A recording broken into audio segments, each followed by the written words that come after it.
On va continuer le résumé de ce livre La méthode change ma vie. Au passage, pourquoi je pense que c'est important de traiter ces sujets?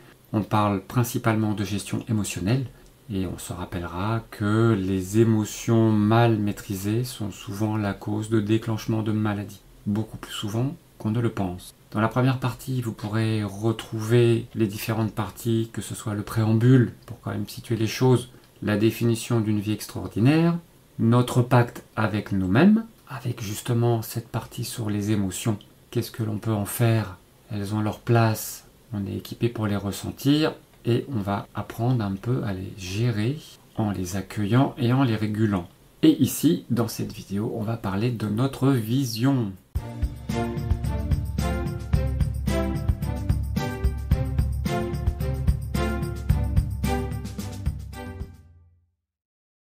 Alors, qu'est-ce qu'une vision? Elle prend l'exemple d'un bateau qui serait prêt à naviguer. L'équipage est là, tout le monde est au complet, le matériel est ok. Et si ce bateau n'a pas de cap, eh ben, ça ne va pas servir à grand-chose. Et elle nous dit qu'on a très souvent besoin d'un cap sous peine d'être désœuvré. Là, en fait, ce cap, ça va représenter cette vision.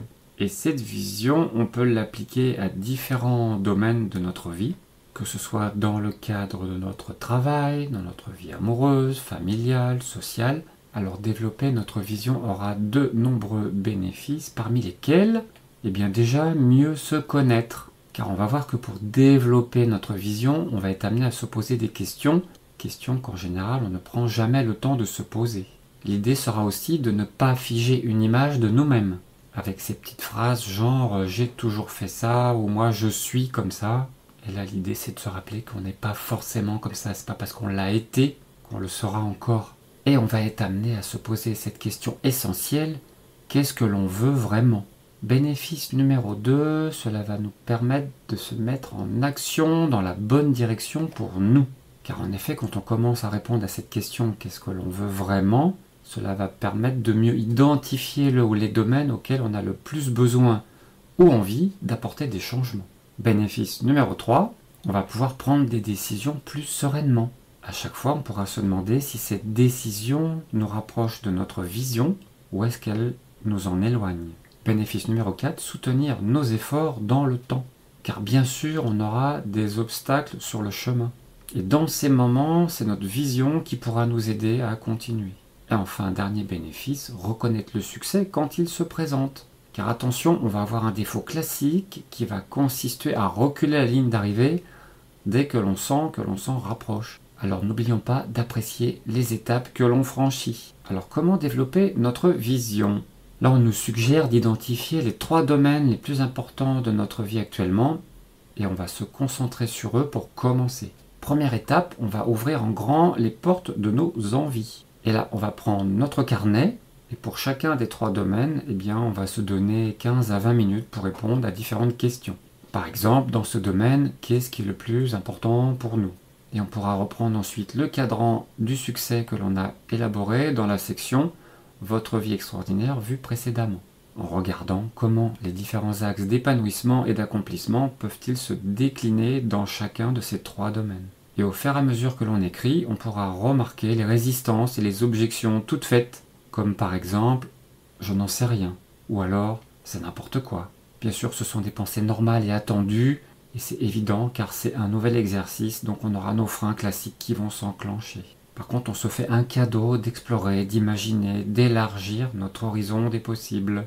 Étape 2, un regard dans le rétroviseur. Là encore, on va prendre notre carnet, et l'idée, ça va être de regarder dans le passé notre vie en se posant des questions, comme par exemple, à quel moment de ma vie je me suis senti le plus libre et le plus vivant.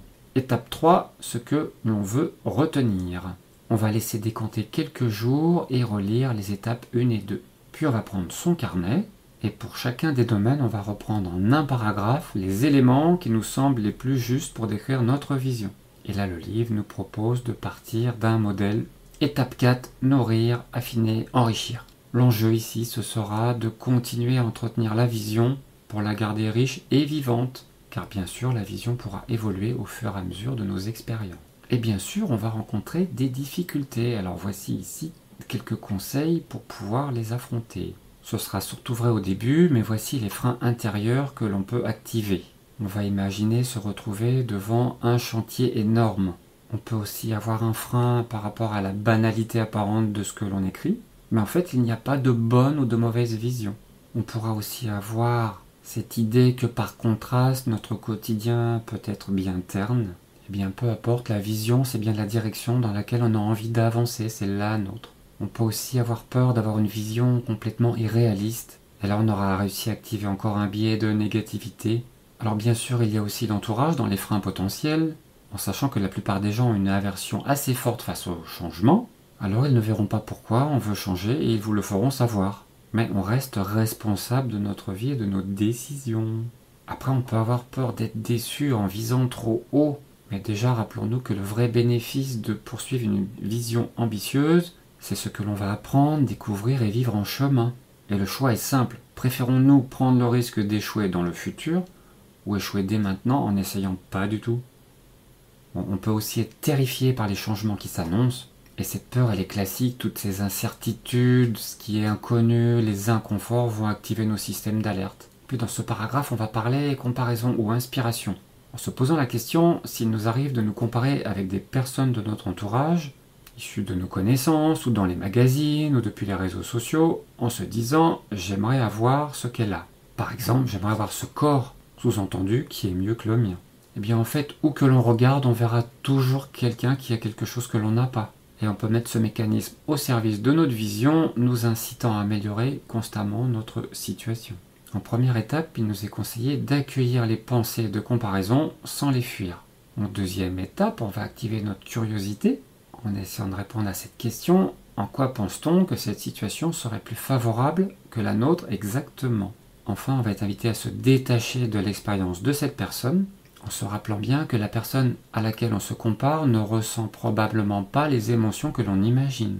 Et enfin, on va être invité à utiliser les messages ressentis pour enrichir notre vision. En effet, la question devient qu'est-ce que cette comparaison révèle comme manque dans notre vie aujourd'hui? Et ainsi, la comparaison pourra devenir une inspiration. Alors, quelles sont les caractéristiques d'une vision? Eh bien, avant tout, cela va être une vision connectée à nos émotions. En effet, la dimension émotionnelle de notre vision est tout aussi importante, si ce n'est plus, que les éléments factuels et tangibles dont nous voulons la peupler. On va aussi faire en sorte que la vision soit ancrée dans notre quotidien. On ne devra pas oublier que la vie reste une suite de journées qui ont le goût du quotidien. Et on peut ancrer notre vision dans la réalité du quotidien auquel on aspire. Et on s'attachera aussi à créer une vision aussi libérée que possible des injonctions. Car bien sûr, on va rester fortement influencé par notre conditionnement social. Et on se rappellera qu'une vision doit rester vivante, elle a vocation à mûrir et à se transformer au fil du temps. Et toujours on essaiera de garder du plaisir et de la joie, car une vision ce n'est pas un devoir scolaire. Le seul cap à tenir, c'est celui de notre plaisir et de notre joie. Alors on a compris que l'entourage était quelque chose d'important. On va quand même se rappeler que c'est nous qui jouons le rôle le plus important dans notre trajectoire. Mais attention, on est programmé pour calquer notre vision du monde et de son fonctionnement sur celle des êtres humains qui évoluent autour de nous. Un paragraphe peut nous aider à faire cet audit en se posant des questions du genre « Comment je me sens au contact de cette personne et pourquoi ?» Et aussi « Est-ce que je me sens libre de parler de moi ?» Et on peut aller vers de nouvelles relations qui vont pouvoir nous porter en se demandant quelles sont les caractéristiques des personnes dont je voudrais m'entourer. Quels seraient leurs loisirs, leurs préoccupations, leur vision du monde, leurs valeurs? Que pourraient-elles m'apporter? Et aussi, qu'est-ce que je pourrais leur apporter? Alors voilà mes conclusions sur cette partie qui développe notre vision. Je pense que la développer avec méthode peut sembler assez scolaire, voire futile, fastidieux, ridicule, bref, toutes ces petites phrases toutes faites que l'on sait très bien se répéter. Mais avoir un cap me semble très utile dans ces périodes mouvementées ou regarder à l'extérieur pour nous conduire à errer sans but précis. Ce sera aussi l'occasion de se poser des questions que l'on ne prend jamais le temps de se poser. Surtout à cette période où on a l'impression de ne plus avoir assez de temps, le temps de s'ennuyer, de rêvasser sans être porté vers un écran ou vers des choses à faire. Avec cette question essentielle, qu'est-ce que je veux vraiment? Et effectivement, cela sera aussi très utile pour prendre des décisions sereinement. Eh bien, nous voilà avec une méthode qui nous permet d'avancer concrètement pour avoir notre propre vision centrée sur nos envies. Et on aura aussi des outils pour aider à passer les difficultés que l'on va certainement rencontrer en chemin. Voilà pour cette partie dédiée à développer notre vision.